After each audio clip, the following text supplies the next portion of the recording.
Welcome back to another quick tutorial about WhatsApp language settings, and in today's video I will show you on how to change your WhatsApp keyboard language without any stress. Let me show you how.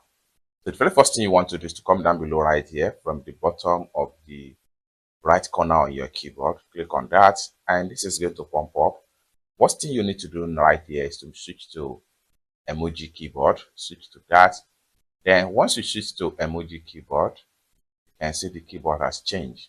Next thing you want to do is to click and hold down right here, and the different options of language language input is going to pump up. Right here you can scroll down. The more you scroll down, the more you see different languages right here.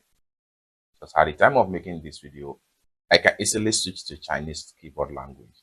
And in a few seconds, you can see my keyboard language has changed. So whatever I type now is going to be in Chinese. And if I send a message, the recipient is going to receive the message in Chinese.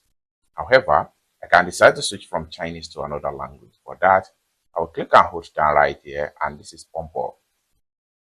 I can decide to switch to Punjabi, and I have the language keyboard right here.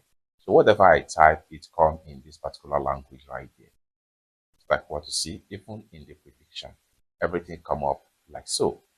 If I want to switch back to my English language, I'll click and hold down, then I'll switch back to English USA, and I'm back to English, which allow me now to type in English language. It's that simple.